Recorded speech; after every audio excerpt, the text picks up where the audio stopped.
my darlings. It's Damon here. I'm here to give you the previously on the Violet Madness. After we returned to Pethlan, we scattered to find rest, reflection, and purpose in the wake of the battle with the dragon. I was the one that went to the king and his council and told them of our glorious, glorious victory. Satyrian sought peace in the city's gardens, only to emerge with a new, feisty, fierce companion, a griffin nonetheless, whose wings carried him up into the skies. Pretty nice, isn't it? Mina tended her faithful steed, Mille, and turned her thoughts towards Loris and the next step in Amber Sand's liberation. Yet the shadow of a name lingered between them. Prof, a figure of mystery and influence. Shadar found his own quiet at the bathhouse, washing away blood and sweat, though his thoughts drifted to his father and the unanswered questions of his fate. And Aelfric? Well, Aelfric withdrew into solitude, burdened by the weight of a title he does not yet understand, and nor do we. The Candle Bearer. Who is he?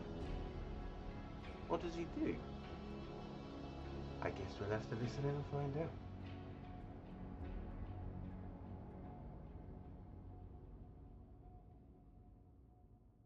We're going to skip forward a little bit in time where Sir Tyrion is finding himself finally free of Otluke's resilience sphere after being stuck at the base of Galfond's tower for a couple of hours.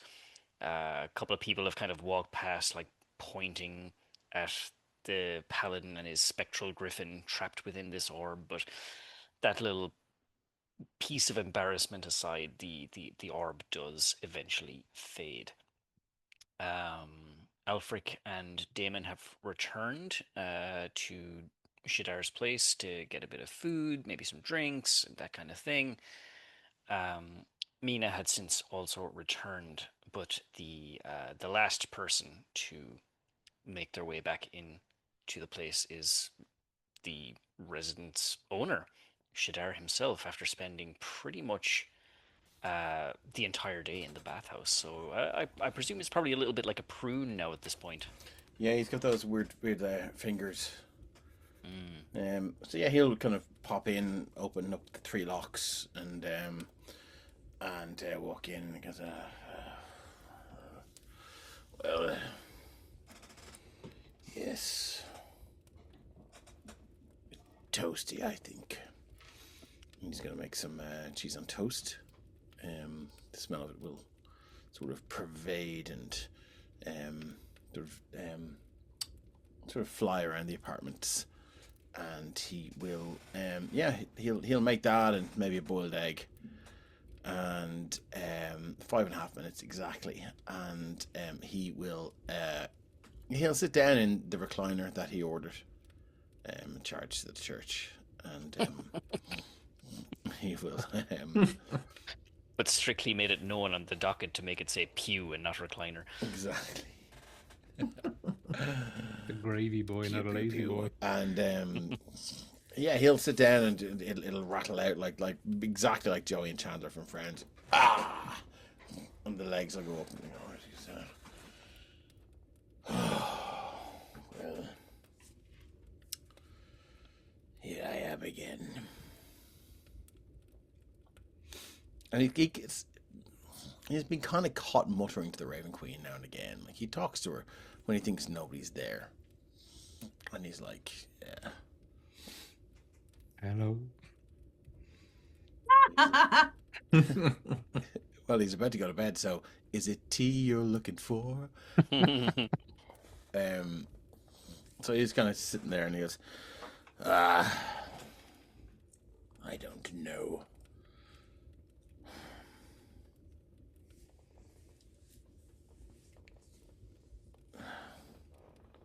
I'm irritated. It makes me feel like an acolyte. I'm not a senior member of the church. I'm experienced. I'm And then he stops, as if listening to something. And he goes, well, not in that way. But I'm experienced in other ways. But I don't know. What am I to do? Be disarmed. I feel that outwardly that I might appear uncharacteristically grumpy.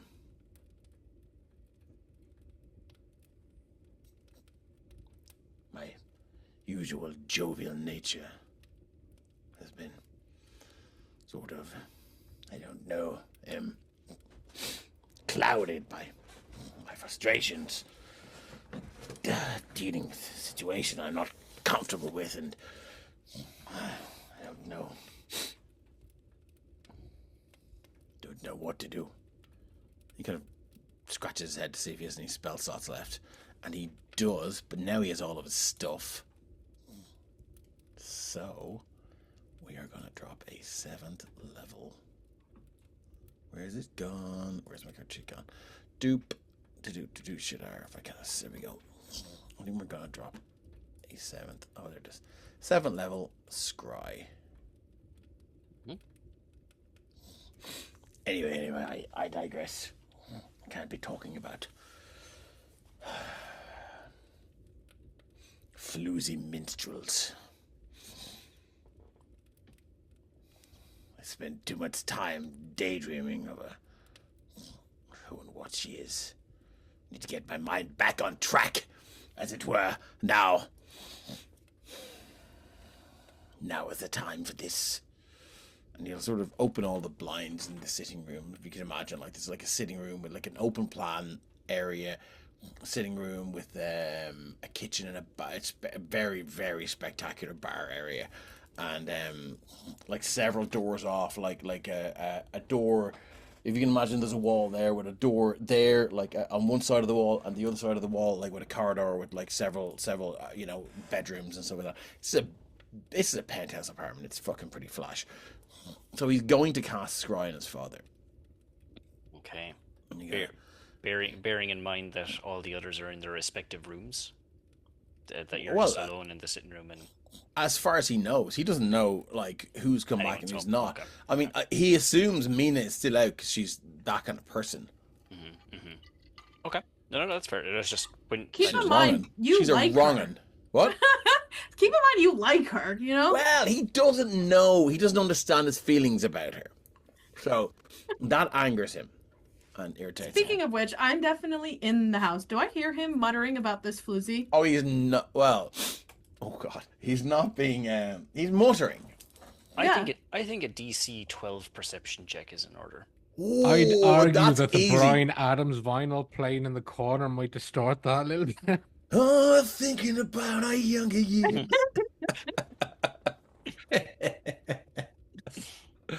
You said DC 12? I think DC 12 is appropriate because if you like my rationale, I will have you know that I cannot fail a DC 12 perception check. You can roll that one. Like I did. Nat ones aren't fails on skill checks. They're auto fails. They are in the cardigan game. Oh, never mind. Okay. Perception, right? You can never salvage a nat 1.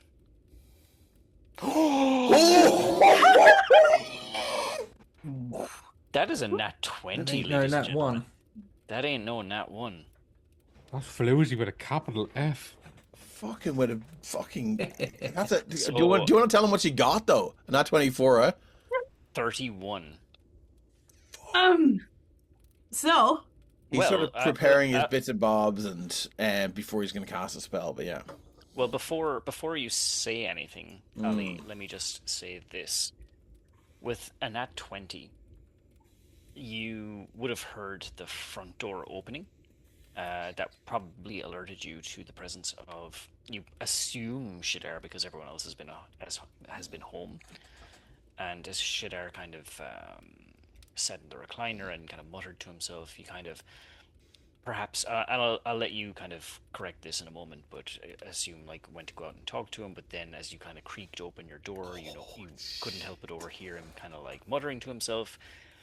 But I'm gonna go on the proviso that Shadar is unaware that you could hear what he had said, and he's going to continue with the scrying spell. But I will allow you a moment to kind of interject if you're going to do anything at this point. He's just Oh no, he prepping. called He's me just- a floozy. I'm just gonna, but nope. Okay. Oh, He didn't okay. specifically say Mina was a floozy, but I'm just putting that Yeah, out what other floozies does he know? there. That's a fair Aelfric? point. But okay, Shadar, you can return to what you were doing then with the scry. Yeah, he'll be muttering away and he goes, it's about time. It's about goddamn time this happened. I was in the queue. I saw her. You pulled me back. It's time you answer for your abandonment. It's time you answer. Explain why your damned fool quests are more important than your family. And there is his eyes are watering. It's the first time he's really had time to sit down and sort of ruminate. I would imagine that it's been going on in the back of his head for a while, and he's going to sit down but he's now ruminating about what happened with his father, and his father was a ghost, as far as he knows, and he's going to drop the 7th level scry. Okay, what do you need to roll for this to work? Because I know you're very familiar I'm with this I'm character, shit at scry and figuring out how it works. So here we go. Let's do it all together again. Okay. You can see and hear a particular creature you choose that is on the same plane of existence. So he's not, though. Target must have wisdom saving. Well, I mean, maybe he is. Who knows? He was for a while. Target must make a wisdom saving throw, which is modified by how well you know the target. I mean, I think he knows him well. I would say first hand, so that's a +5. Okay. So the target knows you're casting the spell. It doesn't. It can fail the saving throw voluntarily if it wants to be observed. Knowledge save modifier. Second hand, you have heard of the target. First +5. First hand, you have met the target. Oh, sorry, plus plus 0. Yep. Familiar -5. So it's So, that's weird. Second hand, you've heard the target. You've heard of the target. yeah, I find that strange also. I would like to throw in an angle here. Shadar's father manifested in the Battle of the Sisters because he was aware there was danger. So, and because obviously his connection to the Raven Queen and his being held in like a status, it's plausible that he is aware he is being scryed on or given information by the Raven Queen and could just gleefully fail. Just gonna throw that angle out there. I love that. Like he was manifested in to resurrect you and keep you on the journey. And the scry just starts, "Hello, son." I'm still going to make that roll for... Stay away from the floozy. Had to try. Oh, don't worry. The floozy will stay away from you. Well, that's not going to do it. So the scry spell will indeed work, Shadar. Shit. And as you cast the spell and you just lie back on the recliner, your kind of eyes roll back into your head, a familiar sensation washes over you as your vision blurs and darkens, and then off in the distance, a little kind of orb of light, a kind of like a soft kind of yellow light at first, but as that you zoom in on this, as this kind of image gets closer and closer, it appears to be some sort of like pale blue kind of color. You are in a dark, dank area. It is cavernous, it seems. The stone, however, seems to be obsidian or some sort of black kind of crystallized stone. He's been in Blackbone Barrow before scrying. Is it like this? Shadar has. Yeah, he scryed on the witch in Blackbone. Oh, correct. Yes. Yes, it does appear to be a similar type of stone. as you zoom in on this scene, it's a narrow passage. And you do indeed see Victor Vicanus. However, there's something strange about this scene. You see him wearing the Corvid chain, and you also see him both hands out. He is like enveloped in this bluish light. It was kind of clear at first, but it's almost as if like this ray of kind of sunshine is just illuminating that little section of the caves, and further ahead you see this kind of open area. And I'll get to that in just a moment. The immediate scene of what you see of Victor is that he has both hands pressed outward and he's not moving. There is someone standing directly beside him doing the same gesture. They're standing side by side, facing forward. You're looking at their backs. They both have their palms of their hands pressed outward, almost as if like just completely frozen. The other person beside him is an Aarakocra with just one wing, and he is wearing chainmail armor with a symbol of Torm on the pauldrons. It's only then you notice that this light they are bathed in seems to be... You don't even see them breathing. They appear to be frozen in time, as it were. But emanating from their hands is another spell, an abjuration spell, forming some sort of protective barrier. And that's what this blue light is. It's almost as if there's two different spells happening at once here. One forming this protective barrier, sealing off, venturing further down this cavern. And then this kind of... can you roll an Arcana check real quick? DC 14. He's not great at this. I will give myself guidance if that's alright. Sure.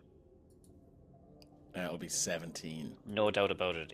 It is a time stop spell. And it looks like they've cast it together on themselves? It doesn't... Or it's been cast on them? You don't know. Don't know. Like, so could I possibly do an insight check to try and gauge their reactions? Are they like shielding, are their hands up defensively? Go ahead and roll insight. DC will be 14 again. 28. You kind of rotate your scrying orb so that you're looking at them face to face.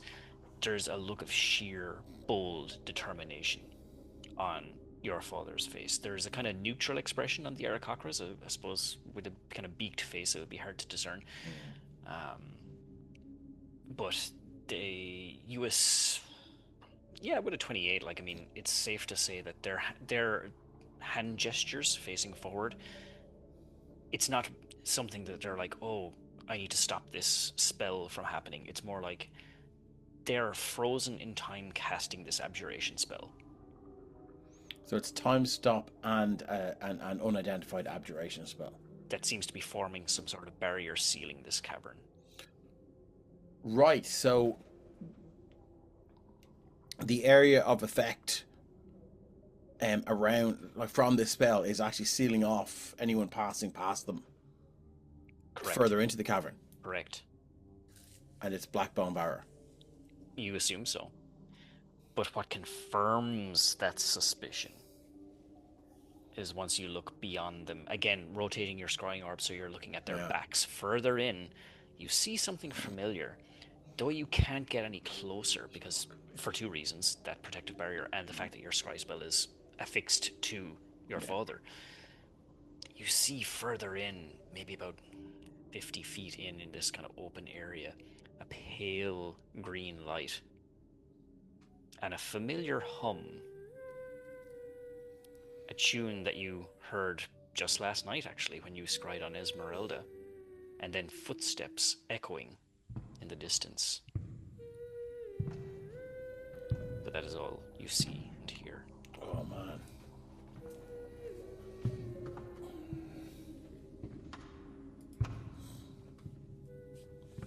That is all you can glean.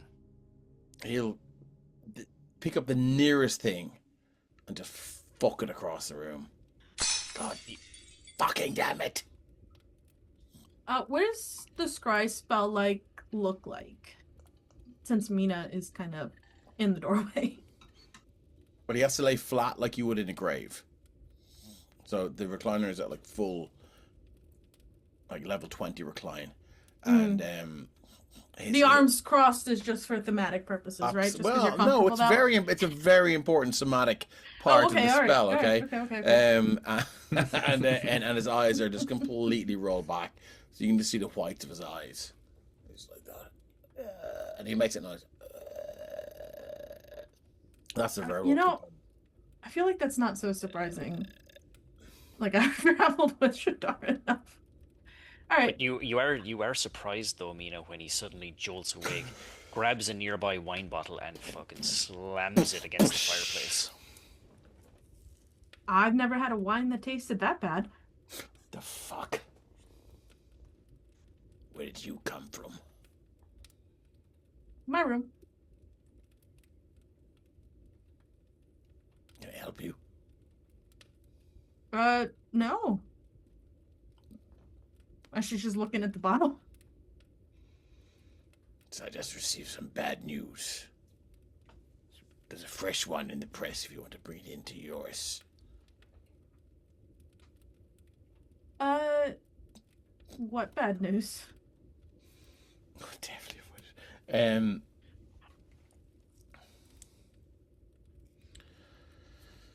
Seems my father, Victor Vicanis, is still alive, wears the Corvid chain, and is encased in some sort of time stop spell. Either seems quite likely to be one of his design and execution, or less likely one has been casted upon him. But I've almost ruled that option out. This changes things completely for me. I'm going to Blackbone Barrow immediately. Okay. With everyone? I don't care. Come if you wish. She'll walk over to where the wine was and just kind of wave her hand, press the digitation, get rid of it.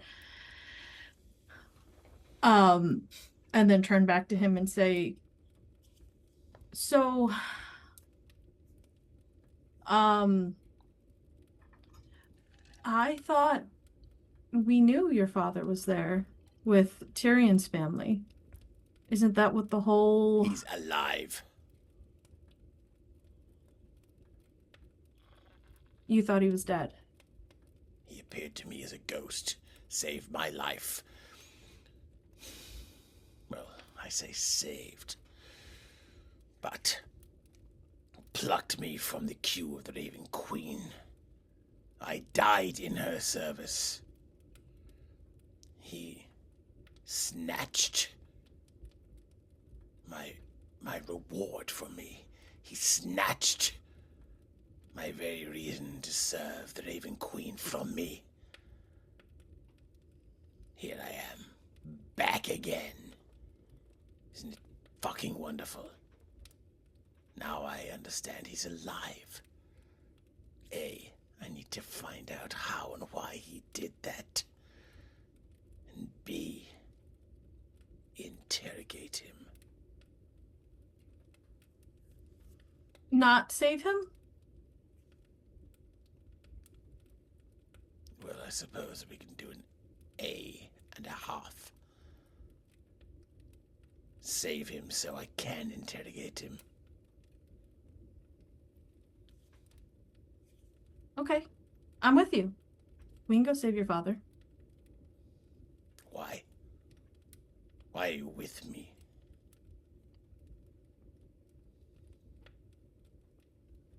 Because I thought you were with yours. You're not too busy. Oh, God.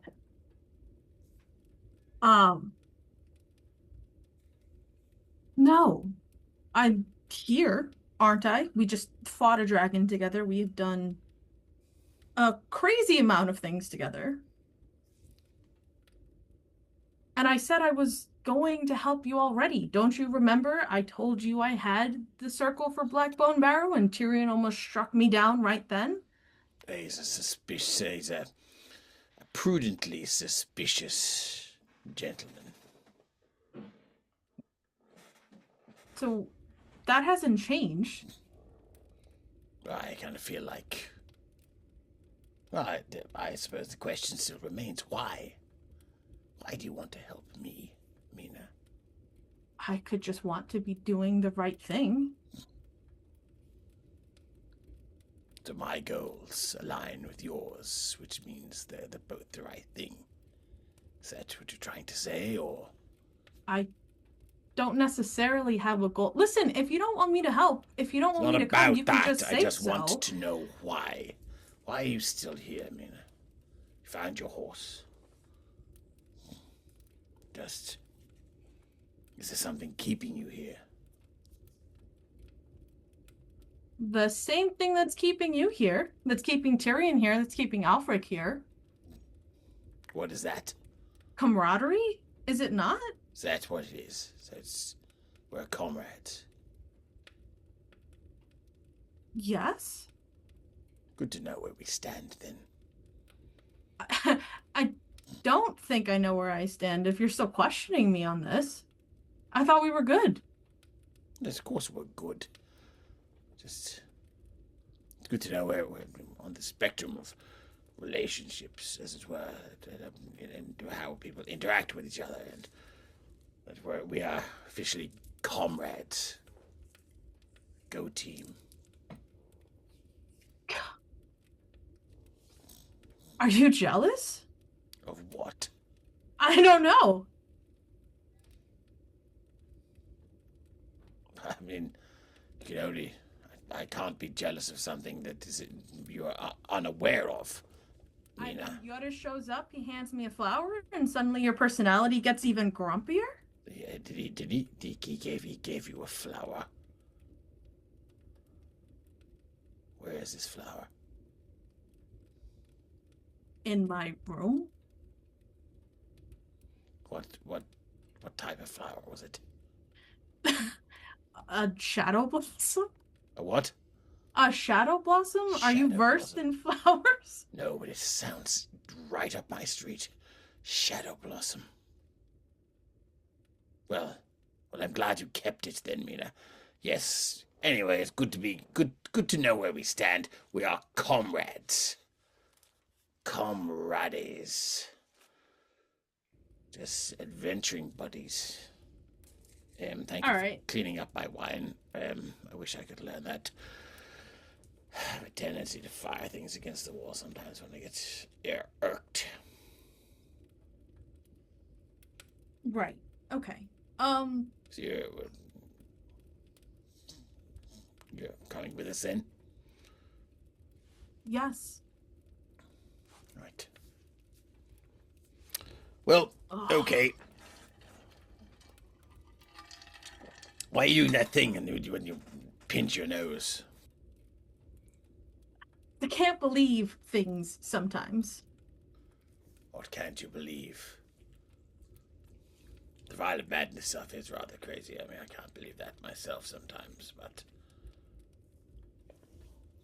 Right. Yes. Well, everyone is here.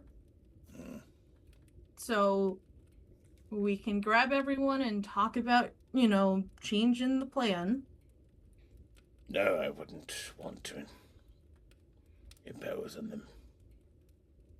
I think I'm going to sort this one out myself. I think if you go by yourself, you're just gonna die. Well, this has never been a problem for me thus far. Ugh. You ever think you're doing the Raven Queen a disservice by trying to die all the time? Not trying to die.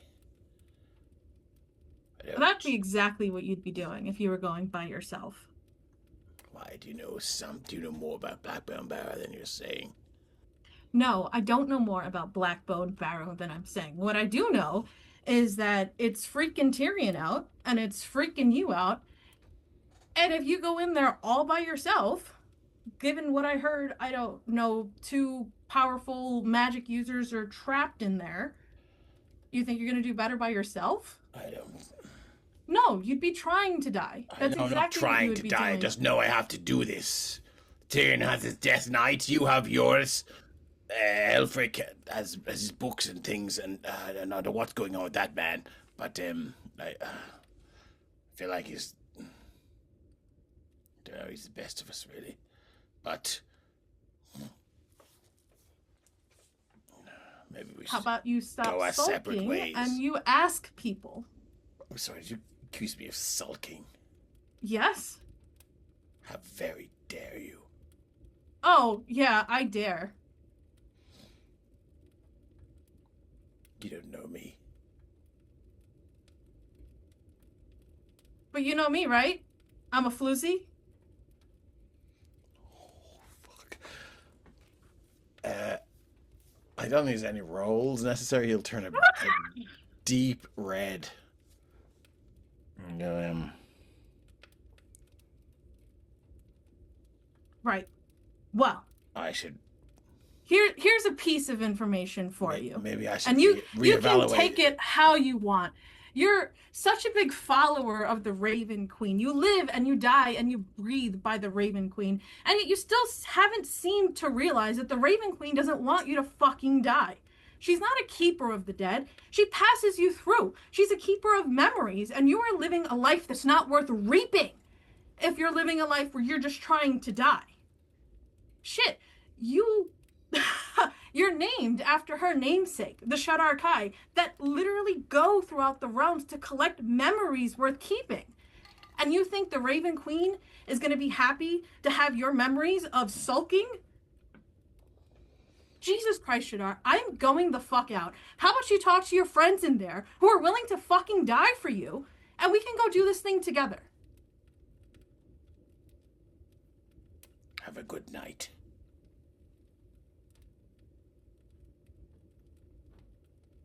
I imagine everyone in the house heard that, so.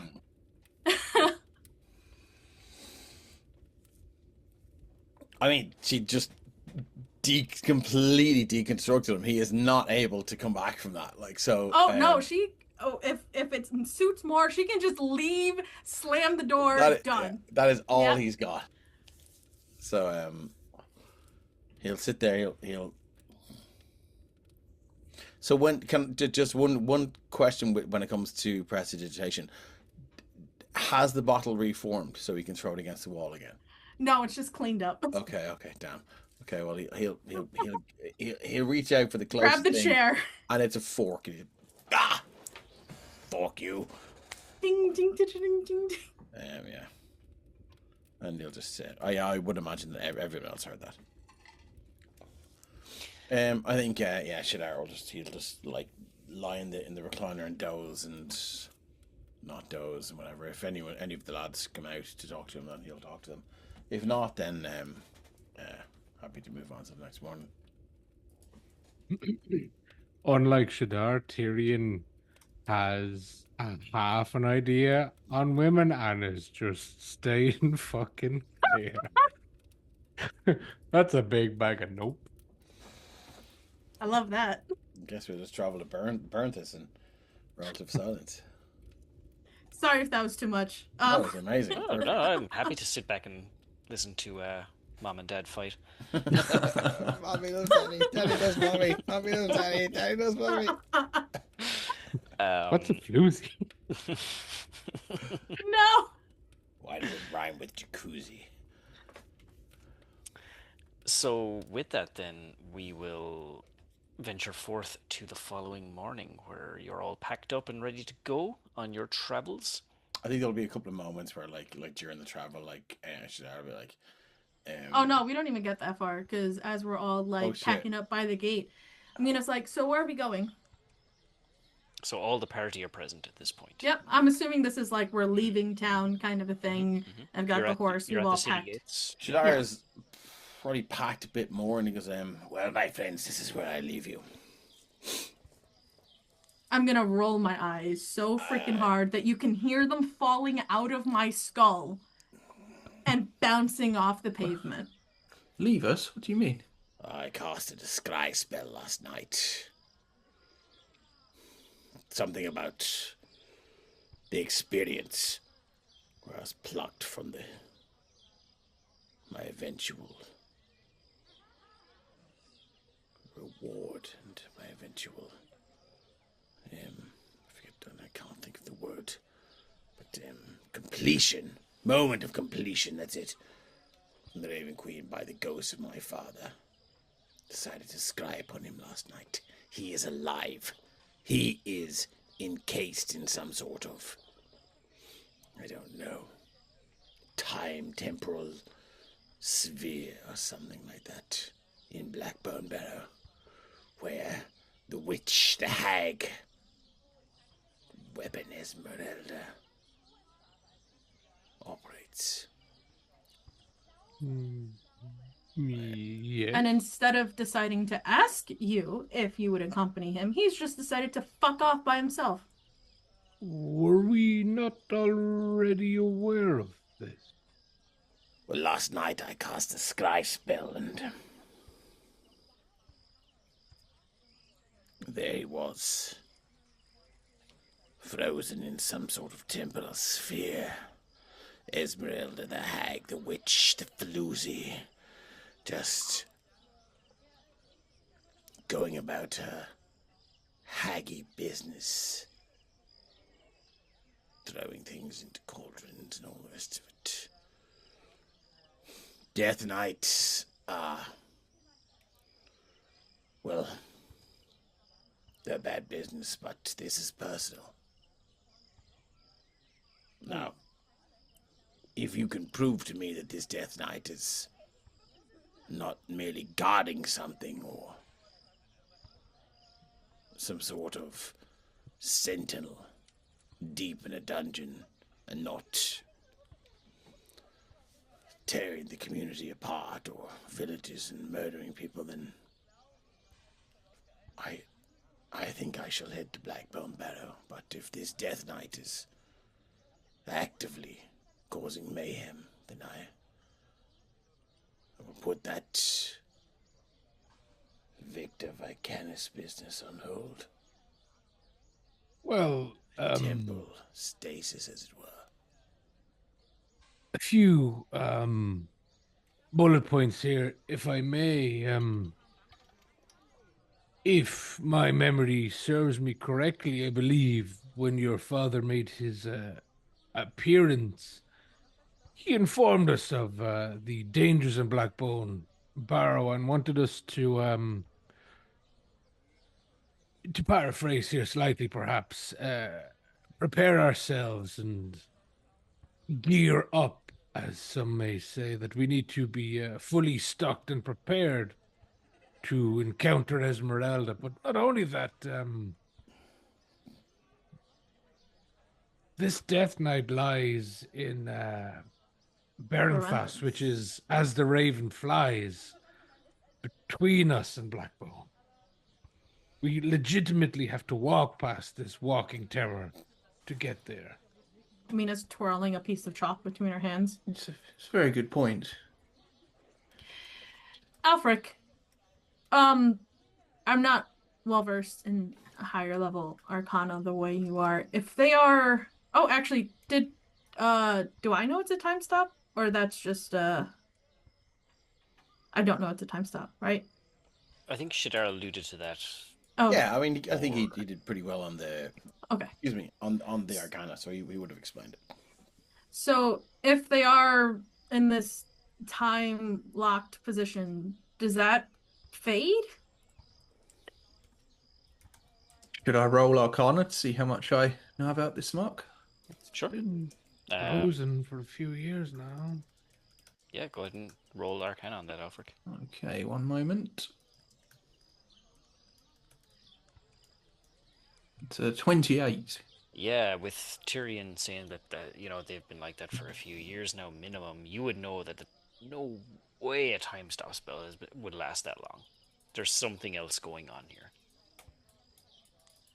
But Yes. I mean, it looks like from their body language that it's down to them, that this is because of them. That's the impression you got. Okay. You said they several times now, Shadar, and I believe even your Oh, father it's, said that.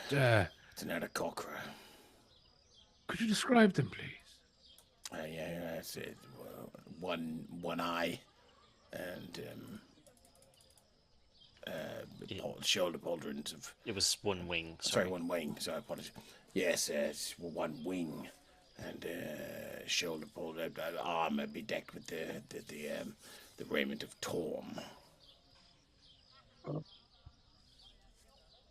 I'm not exactly have extensive knowledge of Arakokra, but was it a female? I mean, I believe I would have had to lift the garments to ascertain that fact. Now is a floozy. But unfortunately, I mean, I Satyrian, I could possibly make a medicine check. I'm not sure. Probably would have been. You just saw the head, white feather, golden beak, but and it doesn't the armor didn't give away. It's not the beak color that gives away the biological sex. Is there any way, or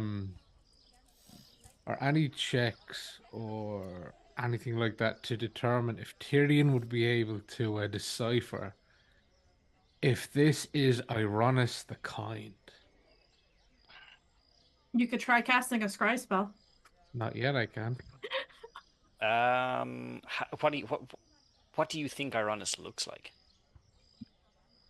He has no, well, unless there's going to be a history check and he is made aware of any details, he doesn't know, except for the fact in Wellham, the Devout Rockbreaker's letter left in his tomb, the tales of Ironis the Kind of Calamay took the gauntlets of Pembroke, and have the insignia of Torm. And that's the only two things he's trying to put together if they do not need to stop in Calamay for that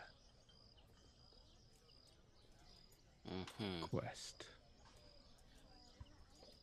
Could be completely clutching at straws, but 2 and 2 make 7 in D&D. In this case, it would be a little bit clutching at straws because they were wearing a full suit of armor in Shadar's vision. Yep, 2 and 2, 7. But indeed, this Aarakocra was indeed a paladin of Torm by the looks of it. Right, well then, if it's on the way, I suppose we should take out this death. What do you know? Well, as far as I'm aware, it's not guarding anything. It's just hanging out. Effectively, he was relatively fresh paladin. It was only his 3rd assignment when he fled the aberration he was sent to deal with. The only problem was, as these things tend to do, it followed him home and killed his entire family. And because he abandoned his oath of the Watchers and failed to destroy or remove the aberration, he was effectively punished and is turned into a death knight, as far as they're aware. Who is this god then? Torm? I assume, seeing as it was my temple who informed me, he was a paladin of Torm. He was indeed a paladin of Torm. His name was Dagar, I believe. Dagar. I can't tell you if that's his first or last. I mean... Orcish gentleman. Not to... trying to engage in any sort of aggressive negotiations here with you, but... it seems counterintuitive for... someone fails in their oath or fails in their tasks to be turned into such a powerful force for evil. That's assuming Torm had anything at all to do with it. It's entirely possible when their faith was broken that any one of the evil deities could have whispered sweet nothings into his ear. The Lord of Lies himself could have found him vulnerable, convinced him to make a deal. Understood. You never know of these No, things. I'm sorry. I thought you implied that Torm sort of transformed him into the being, the creature that he is now. It is entirely possible. We know not completely the ways of the gods. Yes, I suppose this is it. We certainly don't, do we? Nor shall we ever. Right. Best guess. They're like women, tricky that way. Oh, women. They confound me.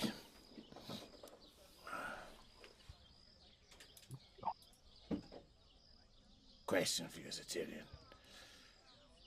Oh, last night I was mumbling and grumbling to myself, and Yourself, yes. this is before Mina came in, but I said I was giving out about a certain floozy, and Mina came in and accused me of calling her a floozy. Now I know you've taken part in certain court martials, in as part of your duties as a paladin.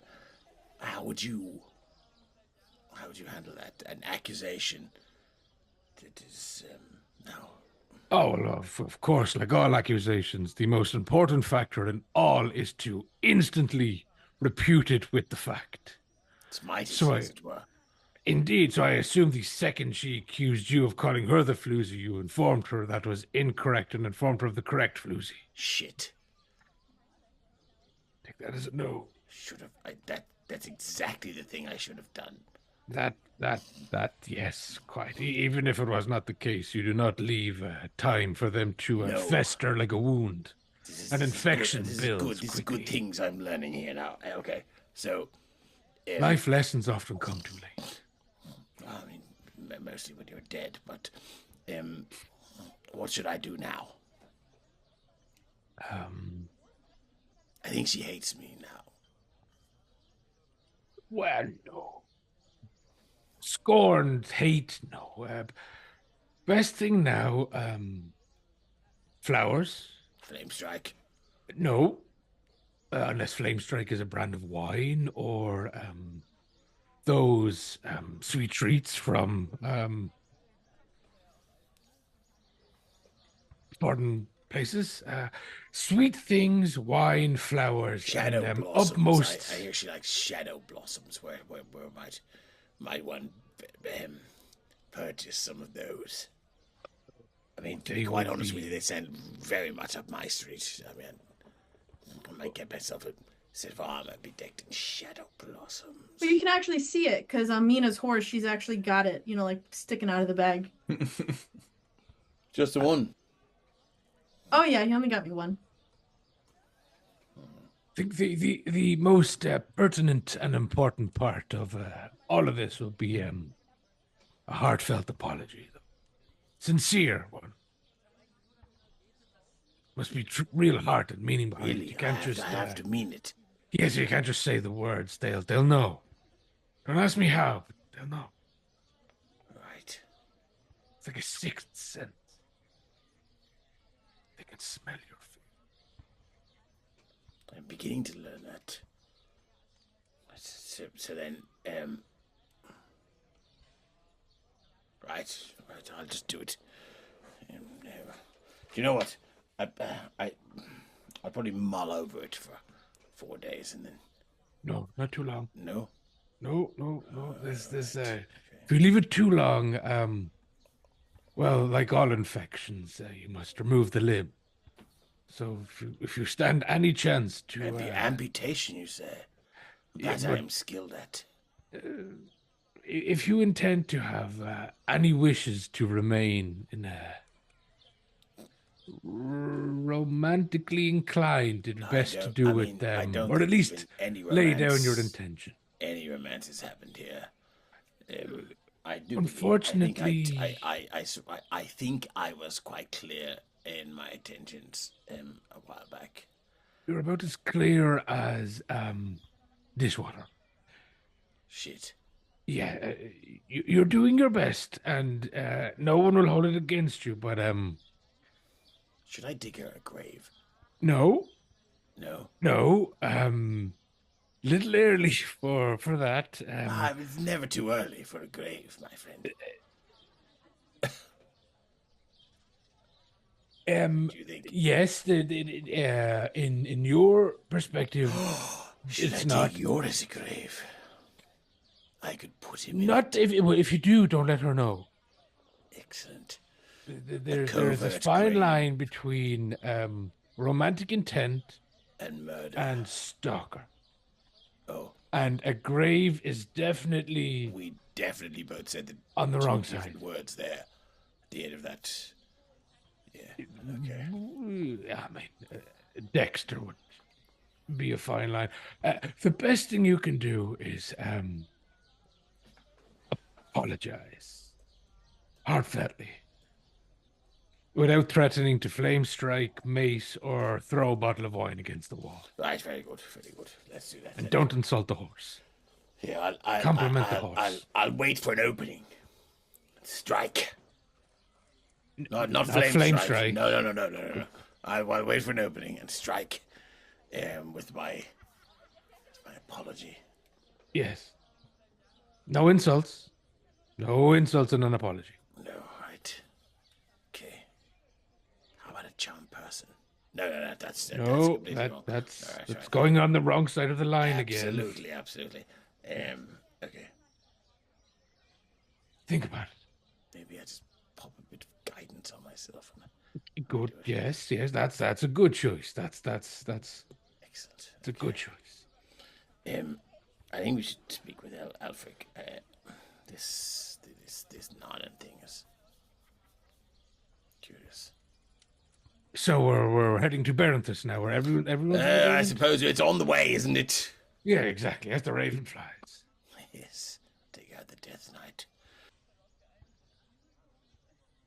Meanwhile, Mina and Aelfric are a little bit ahead of them both, talking and walking, and Mina's like, I'm trying to cast this force cage spell, but I'm struggling with keeping something solidified after summoning it spectrally.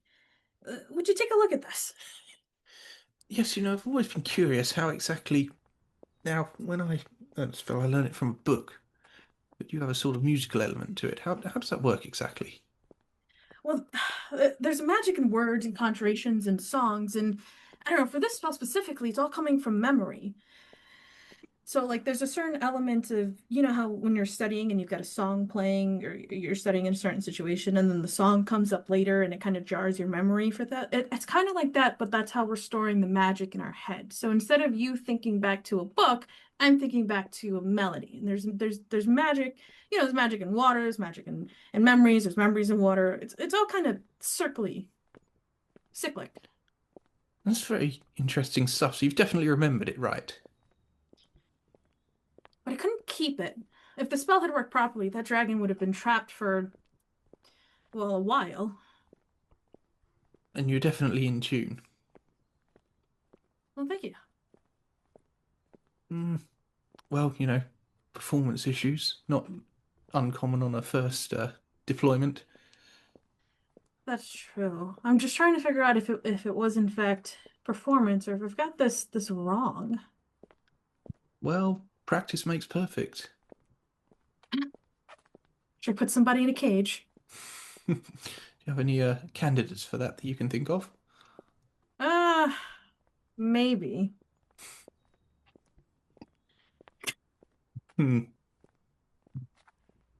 Well, I'm sure it will get there in good time.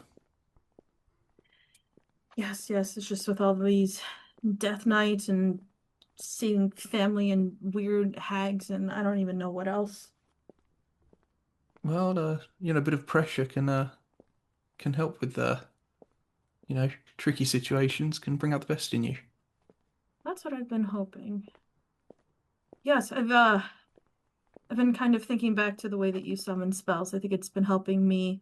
I'm not quite suited for all this combat stuff, or it wasn't before. It was a lot harder. But no, I've been I've been studying you, not to sound weird about it. That's well, it seems like it's I can't think why I'd be a particularly interesting subject for study. Yes, you seem a bit impassioned with your magic, which isn't meant as an insult. It just meant that when you're in trickier situations, it doesn't seem to affect you the same way. Well, perhaps it doesn't look like that from the outside, but to tell you the truth, when I'm in the midst of a battle, one part of me wants to revel in the carnage, and the other part of me wants to empty my stomach all over the place. Sometimes it's a bit of a battle to keep calm, but you just have to find your own way, the way that works for you. Yeah, it's interesting to hear you say that because I never thought that watching you. In fact, I felt so out of place this entire time with the way that Tyrion and Shadar just, lust for everything. I think if you feel uncomfortable in the middle of dealing out death and destruction, that's probably a good deal better than being comfortable with it.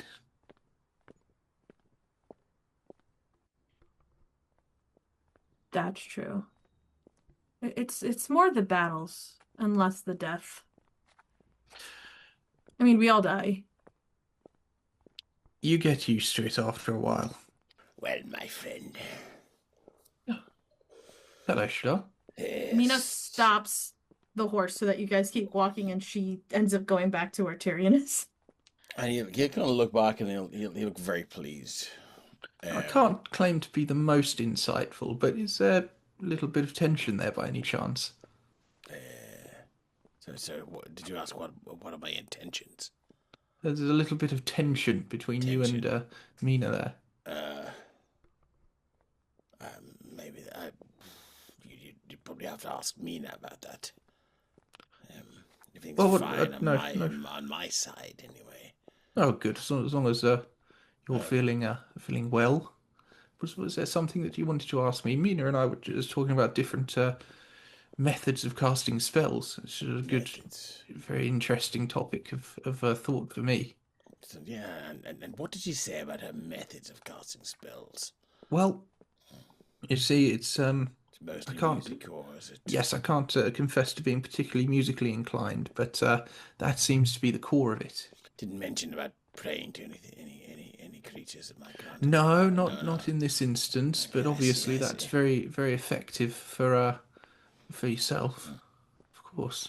All right, that's exactly what I meant. Praying to a divine power, not anything else. But yes. So I feel like we've been skirting the issue here. This Naren business. Yes. Maybe you could. Should we? I mean, we could. Well, look, we could talk while the horses walk, or we could maybe just discuss it. It's not something that around the campfire that I offer freely to talk about very often. In fact, I didn't think that anybody in this land would really take any notice or make much mention of my origins. But well, Galfond seems to know, and some of these cultists seem to be pursuing me. They seem to know something of me. So, does he look worried? Can I inside check, or do you want to just? Yeah, he does. Okay. So, it's a tale that I suppose I've been preparing myself to tell for, well, at least the past few days. I don't know if the others would be interested to hear it. It's not the kind of thing that I'd want to repeat an awful lot of times, but well, maybe we'll keep it for the campfire then. I think I owe you all. But you do know that I appreciate the fact that you lent your arcane abilities when it came to dealing with my sisters and my. It seemed like the right thing to do for exactly so. Someone who who's a friend. Well, this is exactly what I'm getting at. So, if this, I don't know if the issues of the things that you're avoiding or things you don't wish to freely talk about might be catching up with you, then I think by you're that token, as you say, I think you're right on that count. And if your friends would be happy to help you eliminate the threat. well, I don't know if it'll come to that, but I certainly think after all that we've been through at this point, I certainly owe you the full story if you wish to hear it. But do you think we could help? I hope it won't come to that. Why not just cut off, sever the withered limb, as it were? Cut the root from the branch, whatever the saying is, the branch from the root. You get what I'm saying? I do. Well, Why don't, instead of the cultists hunting you, why don't we hunt the cultists? you might be onto something there. It'd be nice to have the advantage in that interaction for once. I think so. Maybe stop you looking over your shoulder and make them look over their shoulders. Why don't you let us know? I believe it's about time to settle down and camp. Yes, well, if it's time and it's a tale that you want to hear, as I say, I think we do. We care about you. We want to make sure that you're okay. well, as you wish. Should we settle down? And, Yes, it's We can advance time to when you're all just after the first day of travel, just sitting around a campfire and. I think I'd like to be sat comfortably for the proceedings at least. yes. Well, maybe we should. Let me see what spells I've prepared. Oh, do you know what I could do? Have you got any spell that could sort of save us from camping in tents? Have you got anything like create a I might have just the thing. really? Because I have a spell called Hero's Feast. I could create quite the Oh, I don't have anything quite that well. I could create quite the spread. If you got hospitable. maybe you could provide a venue that we could maybe. Well, I'm sure any old camp will do. Any sheltered spot. Excellent. Okay. I think we both have Liamon's tiny hut, don't we? Hero's Feast is not going to fit inside that. Hero's Feast is like a 20-foot long table with like loads. Oh, that's how I see it. Like dinner in Dallas. Absolutely. So yeah, look. Well, I mean, I was suppose just thinking for sleeping. Whatever. he's going to cast Hero's Feast when we settle down. That is a level 6 spell. I should probably go back and give us a long rest from the night before, if that's all right, Mark. Great stuff. Yeah. So he will cast Hero's Feast. You bring forth a great feast, including magnificent food and drink. The feast takes 1 hour to consume and disappears at the end of that time. And the beneficial effects don't set in until this hour is over. Up to 12 creatures can partake of the feast. A creature that partakes of the feast gains several benefits. The creature is cured of all diseases and poison, becomes immune to poison and being frightened, and makes all wisdom saving throws with advantage. Its hit points also increase by 2d10, and it gains the same number of hit points. These benefits last for 24 hours, so everyone can roll 2d10. Great stuff. Mina is included in that. Do we Very roll well. individual D10s or does Shadar roll for I don't everyone? mind. I think you roll individuals. Either or is fine. But yes, this lavish feast I'm gonna go 5. is spread for you all to partake in. Enough food to carry on into the night, and even a little bit to take for lunch tomorrow. So But yes. sadly, I don't think anyone's got inspiring leader since I was out all night. True. Sorry. I was down to do it, but something happened. I don't know what happened, but I wasn't home. But indeed, as you all tuck into this feast and drink wine and the likes after you've all kind of filled your bellies,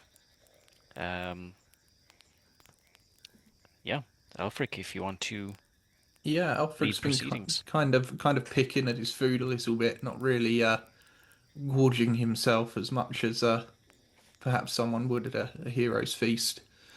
And he's kind of taking a couple of deep breaths, and he says, well, "Everybody, I'd like to tell you a few things about myself, if I may. A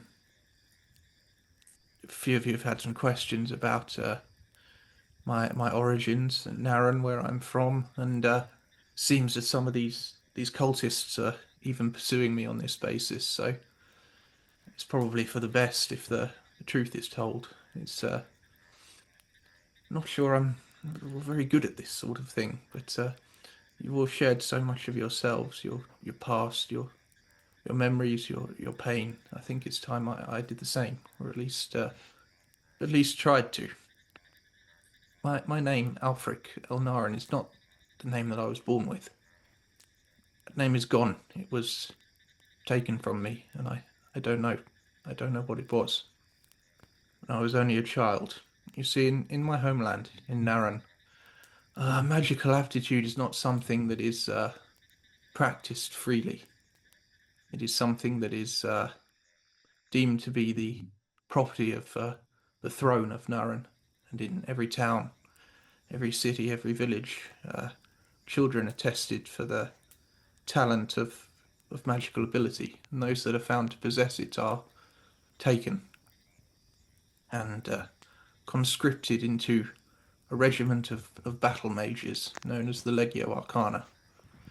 I was one such of these children, and upon being taken, along with all the other candidates, I was reforged by magical and more mundane means, the memories of my former life, my identity, and even my name was stripped away from me, so as to be a perfect weapon. And a weapon does not need an identity or a personality. It only needs, well, as we were told, a target to strike and a hand to wield it. We studied magic, yes, but only magic suited to war. And our studies were not such as they are in other lands, practiced cautiously, a slow gaining of knowledge and expansion of abilities. We were thrown into a forging fire, and those of us that broke were cast aside. We were not taught to act mercifully, we were not taught to think independently, we were simply taught to obey and to destroy. I survived this training, such as it was, and eventually got to the point where I was proficient enough to be deemed useful, at which point powerful spells of control and compulsion were placed upon my mind by my superiors within the Legion, and some years in my early manhood I was deployed with many of my fellows to the field of battle for the first time. Now, throughout all of these many years, we were powerfully indoctrinated to think that the people we would be deployed to fight were monsters deserving only of destruction, traitors to the throne of Naren who had the nerve to rise up against their betters. And when we were sent to battle, we did as we were compelled to do, as we were instructed to do, as we had been trained to do our entire lives up to that point. We wove firestorms, rent the earth asunder, rained down lightning from the heavens. But in that moment of what ought to have been triumph, what ought to have been victory, what ought to have been fulfilling my purpose, I saw scared, hungry, frightened people, and I could not rid the visions of slaughter from my mind's eye. Something broke within me that day. Some strand of the spells of control that were laid upon me gave way, whether it was mere chance or accident or some aspect of my personality that had laid dormant within me resurging. From that day on, I was no longer controlled, no longer completely enslaved. There were fleeting moments where my comprehension and my coherency returned to me. And in those moments, over many, many years, I think, I found moments to steal away into the vast repository of spellbooks held within the fortress of the Legion. And I tried to find a way to escape fully. Many times I came close to losing hope, but eventually I found a long-forgotten tome, an ancient spellbook written by a powerful and wise mage who had died centuries ago. And in that tome lay the knowledge that I needed to break free of my compulsion, regain myself once and for all.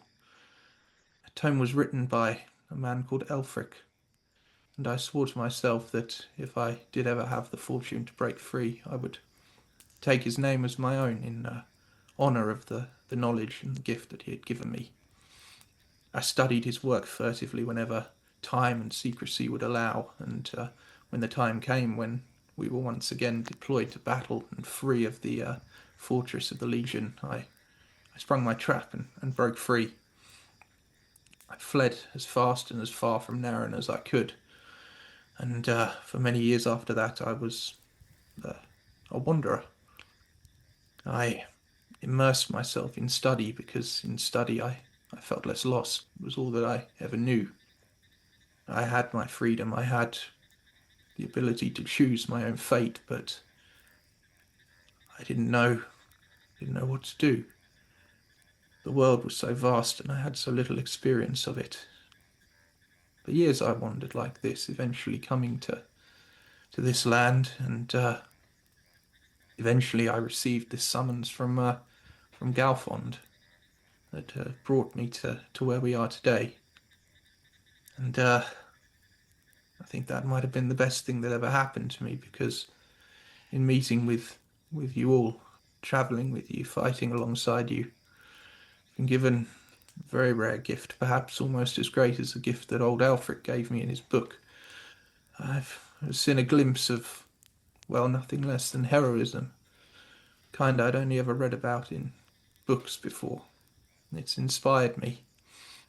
I know I'm a tad unusual. I speak oddly, too formally. I seem distracted and absent at times, but these are after effects of the spells that were placed upon me. There are days when my mind is so foggy that I cannot even hold a thought unless it pertains to magic, and everything else seems to slip away like a dream after waking. But as I say, you have inspired me, and I do not wish to be what I once was, a weapon without identity, forced to serve another's evil purpose. But I don't yet know what I can be either. But I hope if I continue to learn, if I continue to try and fight for good causes, that I might become something better eventually. I hope I wasn't too long-winded, but I hope that's told you a little about my situation. Yes. Very, very descriptive and detailed. Could you describe this fogginess? Imagine trying to read a book. Every time you finish a sentence, it just dissipates. You have to start all over again, looping round and round and round. I have certain abilities that might... I don't know if it would help, but would you allow me to harness the power of the Raven Queen to maybe attempt something? I'd be more than happy for you to try. Shadar will place his hand on his head and cast Greater Restoration. As you place your hand upon Aelfric's head and cast the spell, indeed, Aelfric, you Shit, feel... I hope I haven't fucked this up now, or like reverted you to the person you used to be. You feel this cool, kind of soothing wave wash over your head, your face, and eventually into your mind. And indeed, as the the fog lifts. It's almost as if the fog of war itself lifts, and you, all at once, this rush of memories kind of flood back, and it is indeed a lot of what you just described, your upbringing, your happy life. You see an image of a male and female, older, kind of half elf, but it's all really fast. It comes really fast. Yeah, another image of you being whisked away into the Legio Arcana. More images of barbaric kind of methods of indoctrination that you hadn't even remembered. But most of all, you just remember those. You see those images of the battlefield, those faces of the people that suffered the wrath of your evocation spells, their screams, their pleas for mercy. But at first, it's overbearing. It's too much. Your knees kind of buckle under Shadar's kind of palm on your head. But in that kind of flood of memories, flood of emotions, you find a kind of quiet strength in yourself. It's Shadar kind of allowed you to open the floodgates, but it doesn't break. It doesn't break you. It solidifies your stance. You carry that burden, and you turn it into strength. Wow. You can see the faces clear as day. Not just those of the ones you have wronged, but also the faces of those that have wronged you. And it gives you a newfound sense of, I won't say like purpose, but it gives you a newfound sense of self, that you are not the weapon that you were created to be. That you're much, much more than that. But for this evening, it takes it out of you. You're just zapped of energy.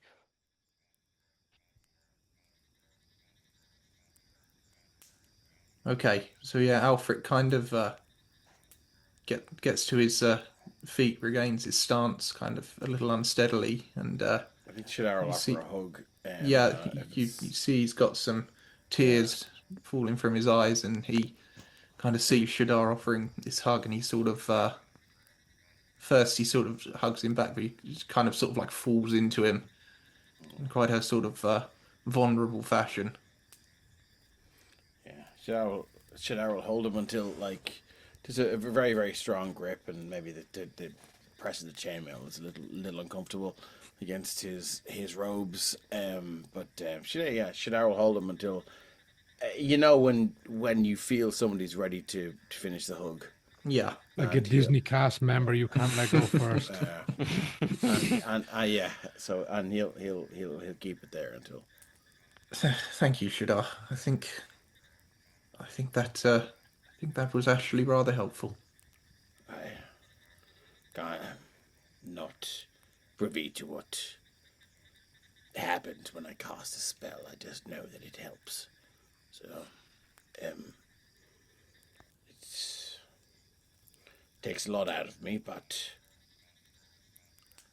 you're worth it. Thank you. Anything else you need, you know where we are. But from my experience casting that spell, I think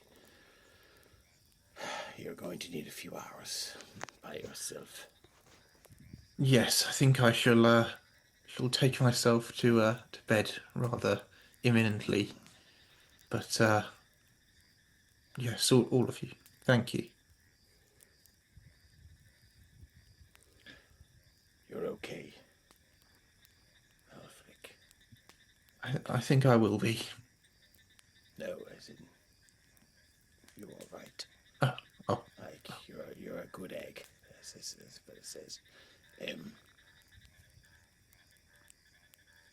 I like you. No, that's the feeling's certainly mutual.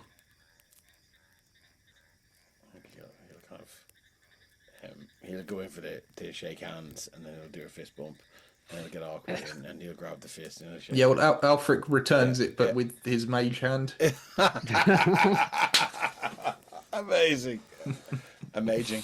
As it appears that Shadar and Aelfric's moment is coming to a conclusion, Tyrion will stand, approach Mina, and kind of as she's facing away, he'll kind of walk towards her so they're shoulder to shoulder but facing opposite direction, and he'll say, please forgive me, Miss Mina.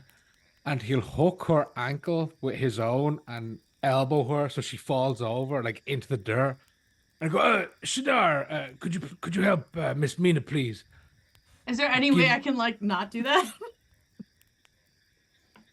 He's gonna try to like force her to fall down to make a damsel in distress. I think Shadar a to contested come and strength roll. Would this count as harming me for the purpose of that Giat spell? I mean, it depends how hard you fall. If you're resisting, I'd go with a contested strength check. Yeah, because I'm so good at that. I don't even think he has to roll. What do you have, like a plus 13 or something? No, only 9 on Wait, strength. 1 second. This is a strength check, not save, yeah? Check. Yeah, I just did a Oh, it's check. only a 4 then. For the audio That's a listeners, that is a 16.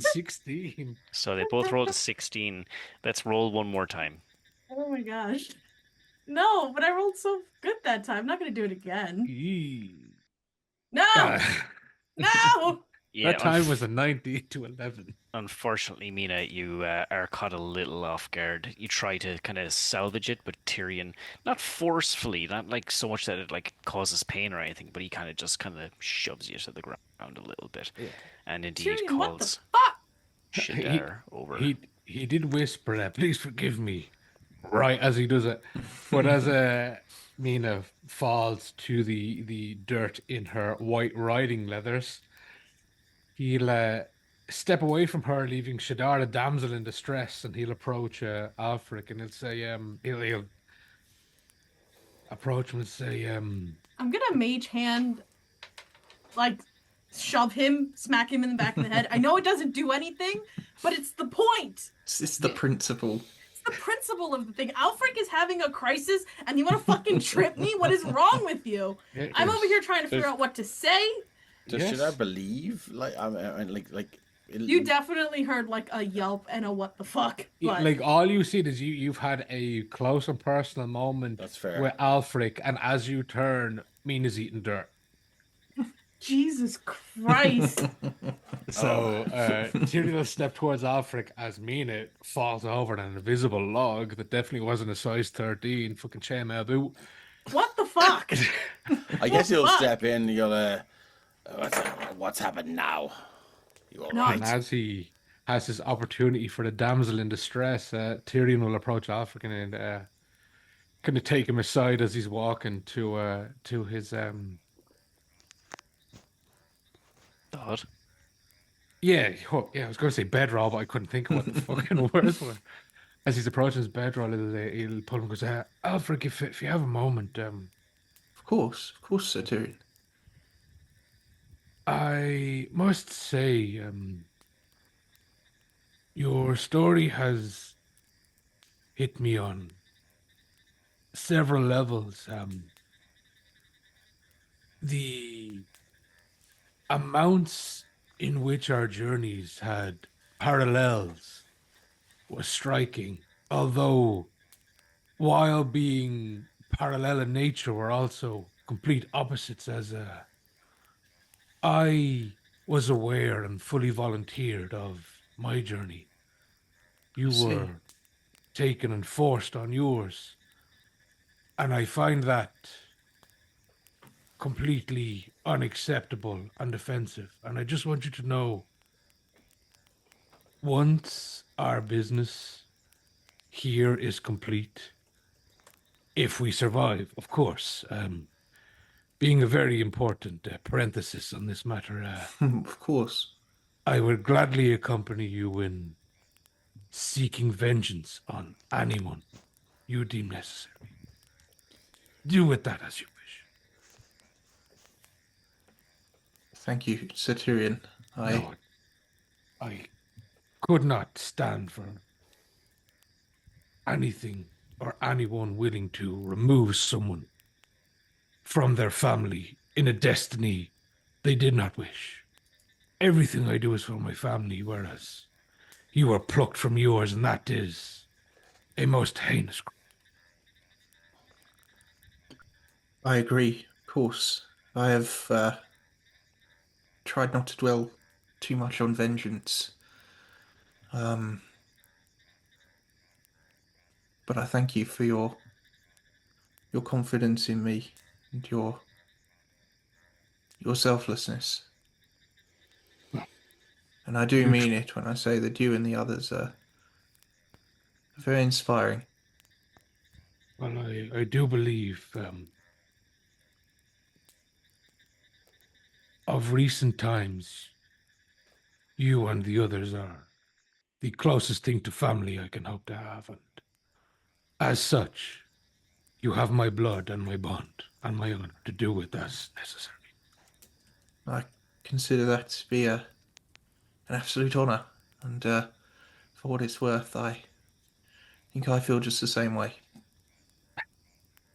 And he won't even say it, and on that he'll just, do that thing where he'll wrap his entire hand on his shoulder and give it a good, like, male alpha, like, squeeze, like, yeah, like, I can't say what I want to say in words, so just firm grip. It says a lot. It So says in the last minute, you've tripped Mina and you've bodied Aelfric. Toxic masculinity, Tyrion. Let's not even say what he did to Damon earlier that day. But with that, I do believe it is probably end the session with me in the dirt. I'm going to end the session with you in the dirt for two reasons. Firstly, because it's funny. And secondly, because we're going to leave a damsel in distress for 2 weeks.